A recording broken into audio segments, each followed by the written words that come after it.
Now I will share some common issues I see in the pitch and delivery when the posterior chain isn't mobile and or activated enough. All right? So let's look at how it may affect the following three areas. Loading and unloading of the arm, loading and unloading of the lower half, and then the synergy between the upper and lower half. Okay? So this is what we're going to go and kind of divide it into those sections. So connected arm action. So there's no explanation. There's a reason why all these elite throwers all basically got to the same position at weight-bearing heel plant, because it's a connected position, all right? And it means that it's where we go. And so to get this arm action-wise, we're just going to talk about arm action, how it happens, is we need scapular retraction to be the first movement in our arm. So we need our scap to pinch towards our spine, okay? And we're going to talk about things that could keep that from happening. And then when that happens, because when the trunk starts rotating, because the pelvis starts rotating, because we're in scapular retraction, now it's going to allow for scapular posterior tilt as we rotate. But you can't go into that posterior tilt or downward rotation unless you have scapular retraction first. It just doesn't happen. So if I'm here, that's not scapular retraction, so I don't get into that, and I end up in all those put areas. We're going to start showing the ways of that. So here is connected arm actions, okay? And guys, this can be taught, because if you went back and watched Nolan pitch for the Mets, that was not his arm action, right? And you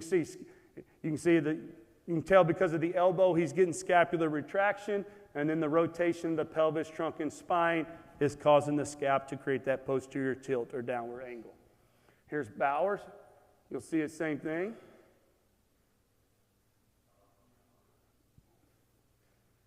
They all look a little different because they are different, but they're basically making the same movement. And then DeGrom. Give you a different angle there. You can see the scapular retraction right there, and then the upward rotation. So they're all going to look a little different. It just kind of, in my opinion, it has to go in that order to be a connected arm action, right? Now, inefficiencies that can occur during loading of the arm, okay, or disconnections, okay?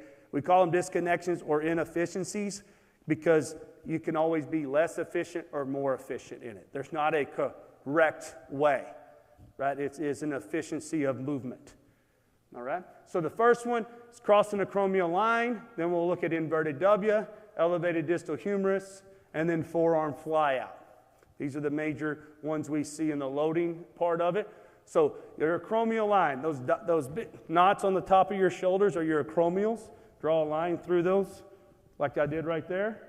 And if the hand goes behind those, we get behind the acromial line. The elbows will go behind them, but if my hand gets behind those, we're getting behind the acromial line, because when that happens, now I get my internal rotation of the humerus bone, and it jams out of the socket into the front of my shoulder, and then when it goes to turn up, it just against everything that's on the front side of my shoulder. Okay? May not cause tears or anything, but it causes a ton of usually irritation, always sore kind of stuff with guys. So this is kind of what it looks like from different spots. That's acromial line. See how the hand got behind that? Well, we do the line there. Everybody kind of understands that? Here's what it looks like when they reach back there like that. See, basically, if the hand gets behind the elbow, they're probably behind a acromial line. Pretty good indication. Okay, as long as the hand stays inside the elbow, we're pretty good. Now let's go to inverted W. I think everybody knows what that is, right? Okay, so usually it happens because guys push their hands down. Instead of scapular retract, they push their hands down, and when they push them straight down like this, their next motion is straight up. Okay, and we can see why that's bad, and you can see they're down, he's almost down. Can't tell there, but that's the elbow's not in a scapular posterior tilt position right there. Here's some inverted W. Right? Okay? And guys, these positions don't mean guys don't have good stuff. Because we see big leaguers with these disconnections, and if you're in the big leagues, you have elite stuff. What they do is they keep guys from being healthy and being consistent with that stuff. Okay? Elevated distal humerus. So distal means away from the spine. So this is my humerus. So that basically means my elbow is above my shoulder now when I land. Okay? Yes, Wainwright has it. That's why he's been hurt a couple of times. Just it is what it is, right? He's got nasty stuff, right? Okay? That's what we see. Here's what it looks like. You usually see it as that straight up action from the back.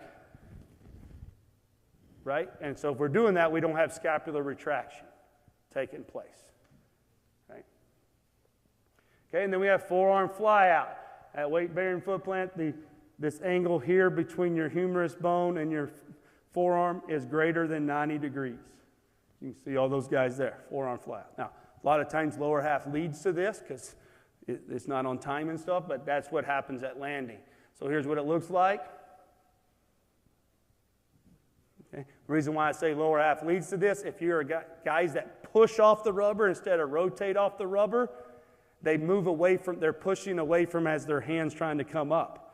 So instead of rotating and it come up with their spine, they push and their upper half gets away from it and creates that fly out. Okay? So now let's talk about inefficiencies that occur during the unloading of the arm. We have early launch and inefficient decel. Okay? Those are the two. So guys, so disconnections, those arm actions we saw on the back side, what they really do is they add distance and time required to get to an ideal launch, okay, which is far more making it far more difficult to release the ball considerably out in front of the front foot.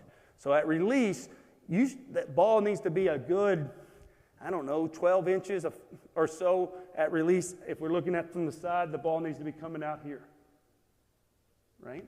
Okay? The earlier the launch, the more stress to the medial elbow and anterior shoulder. So if they start releasing the ball more back here, right, and so you can see this orange line right here is just about dead even with the top of the knee, and that yellow line is like right in front of the knee. So this little area right here, if his knee was out of the way, you would see these lines there.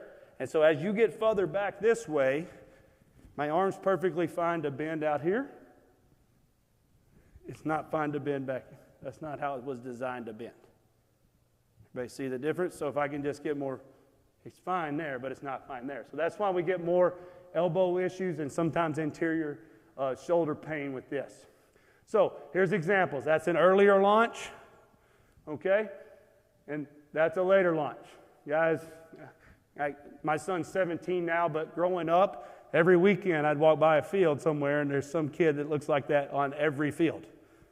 And he's probably an unbelievable athlete, probably throws the crap out of the ball, but one pitch was too many for that guy. Right? Okay? Earlier launch, later launch. I always like to say this. Guys in the big leagues have earlier launch. Most of them are called relievers. Okay? That's why you get stuck to the bullpen. You have great stuff.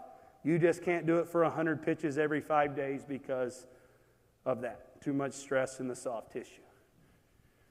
Earlier launch, later launch. Another usually big indication of early launch, back foot is completely off the ground at release. That means they are pushing or jumping away from the rubber and not rotating. And that's going to cause an earlier unraveling up here.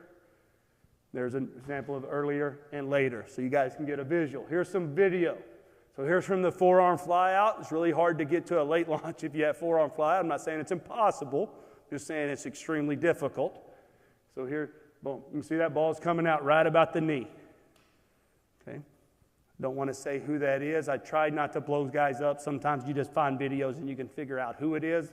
This one, you hope some of you guys may know who it is, okay? Yeah. And then this is a late launch.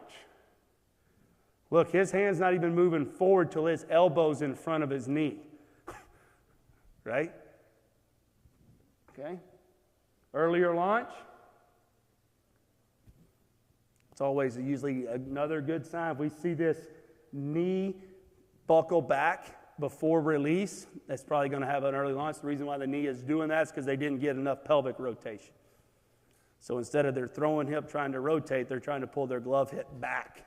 You can create a lot of force that way. I'm not saying you can't. It's just going to pay a price to do it. right? You're going to pay a price to do it compared to a later launch, right?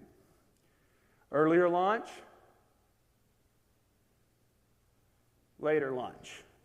So I think you guys are understanding what disconnections on the backside can lead to. If I'm not connected back here, it's going to be harder to get to that late launch. And so that's what can, if I don't have that posterior chain turned on correctly, I don't load on the backside correctly, and now it affects everything.